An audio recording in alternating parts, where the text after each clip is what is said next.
Welcome students. In this session we will discuss about magnetic effects of current and magnetism. First of all कि there are some very important topics जो कि ये बच्चों देखिए ये most important topics हैं जो कि मैंने लगा दिया है। वैसे इसके अलावा सिलेबस में बहुत कुछ है पर फ्रीक्वेंटली ये सब पूछे जाते हैं क्वेश्चंस। और अगर क्या है आप सभी पूरा चैप्टर पढ़ते हो पर इन टॉपिक्स को छोड़ देते हो तो आप कोई फ़ायदा नहीं होगा आपको। ठीक है, तो फर्स्ट ऑफ ऑल कि अगर कोई चार्ज रेस्ट में है तब क्या होता है। फर्स्ट चैप्टर से भी आप सभी पढ़े हो कि अगर if there is a charge at rest then there will be electric field related to it. ठीक है, कोई चार्ज अगर रेस्ट में है तो उससे रिलेटेड इलेक्ट्रिक फील्ड होगा, और अगर कोई चार्ज मोशन में है तब उससे रिलेटेड मैग्नेटिक फील्ड होगा। और अगर क्या कोई चार्ज ऑसिलेटरी मोशन में है या एक्सीलरेटेड मोशन में है तब उससे रिलेटेड इलेक्ट्रोमैग्नेटिक वेव्स होती हैं। अब जैसे देखिए कि आप सभी फर्स्ट केस जानते हो ये मैग्नेटिक फील्ड का। मैग्नेटिक फील्ड केवल अगर क्या सेल लगा है सर्किट में, मतलब डीसी सप्लाई अगर हो रही है तभी मैग्नेटिक फील्ड होगा। ठीक, ऐसा नहीं कर सकते हैं कि जो घरों में सप्लाई हो रही है तब क्या है वहाँ पे आप कंपास नीडल रखिए और चेक करिए।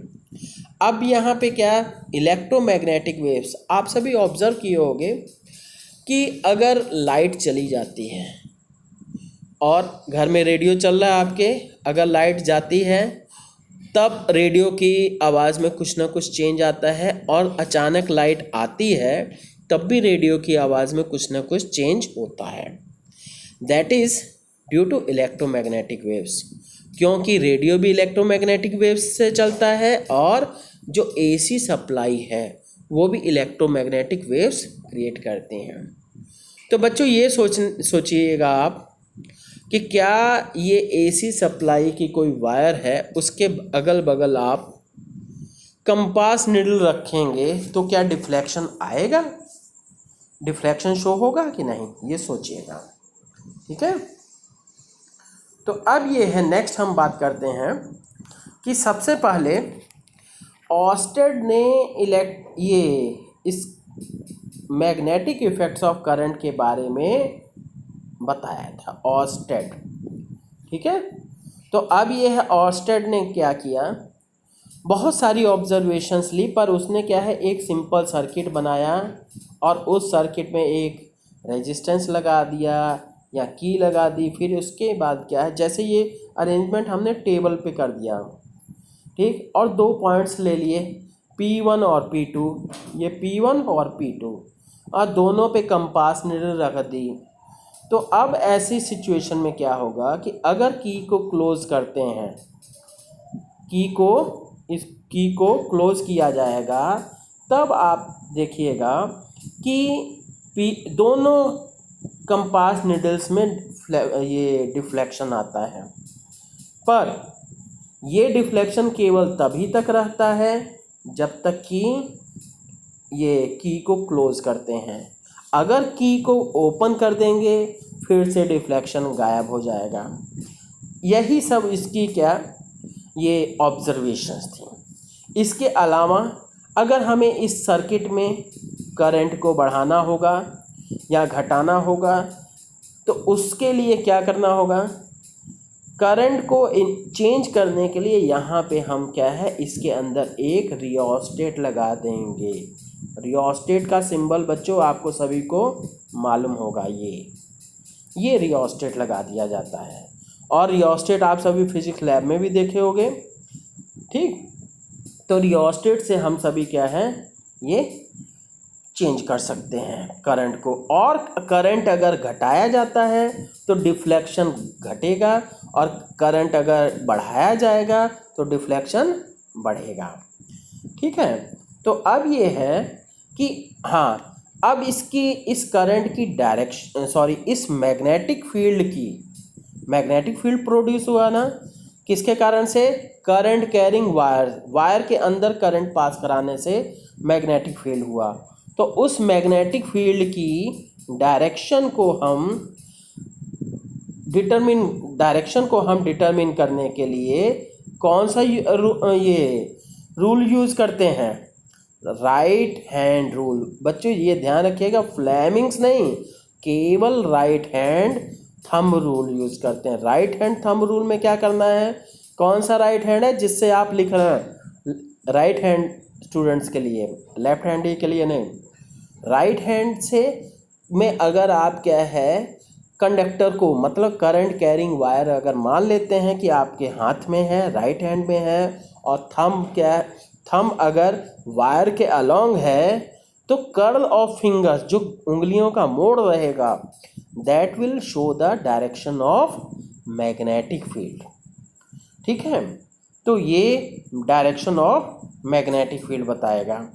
तो ये आप सभी खुद एक्सपीरियंस करके देखिए, क्योंकि हमारे पास इतनी फैसिलिटीज़ नहीं है कि हम आपको ये करके दिखा सकें, मतलब पूरा लाइव वीडियो दिखा सकें, है ना। तो अब ये है, ये तो आप जान गए कि राइट हैंड थंब रूल से इसकी डायरेक्शन पता की जाती है। अब जो मैग्नेटिक फील्ड प्रोड्यूस हुआ, उसकी मैग्नेटिक फील्ड के ये मैग्नीट्यूड क्या होगा, इसके लिए क्या है, बायोट सेवर्ट लॉ है। बायोट ने सबसे पहले क्या किया,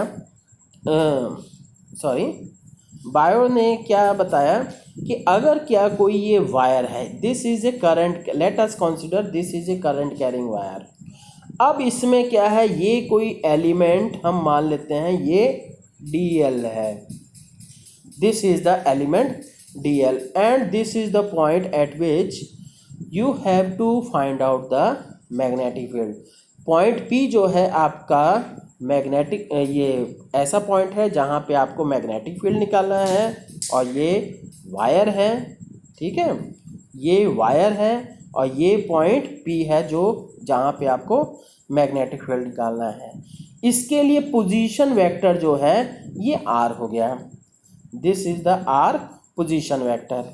तब अब हम क्या करेंगे, तो इन्होंने क्या रूल दिया कि magnetic field at point P, that is DB, magnetic field at point P due to current element this DL, केवल DL एलिमेंट, ये नहीं कि पूरी वायर के कारण से, केवल इस छोटे से पार्ट के कारण से magnetic field, that will be directly proportional to IDL sine theta by R²।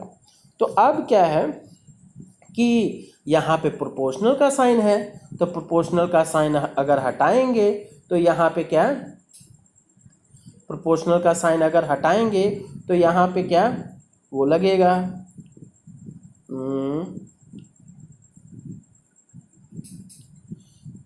हाँ, प्रोपोर्शनल का साइन हटाएंगे तो यहाँ पे एक कांस्टेंट लगना चाहिए, और वो कांस्टेंट क्या है, K is equals to mu naught by 4 pi epsilon naught. अब यही mu naught by 4 pi epsilon naught यहाँ लगा, फिर इसके बाद IDL sine theta by R²। अब बच्चों ये देखिए कि इसमें वेक्टर क्वांटिटी कौन सी है, करंट सोचोगे, पर करंट वेक्टर क्वांटिटी नहीं है, करंट एक स्केलर क्वांटिटी है। वेक्टर क्वांटिटी इस यहाँ पे क्या है, ये जो है पोजीशन वेक्टर, इसको लिया गया, और इस करंट एलिमेंट को DL जो है, इस ये DL को करंट एलिमेंट लिया गया, यही वेक्टर क्वांटिटी है। तो यहाँ क्या है, वेक्टर क्वांटिटी में ये हो जाएगा कि DB equals to mu naught by 4 pi फिर dl cross r by r square.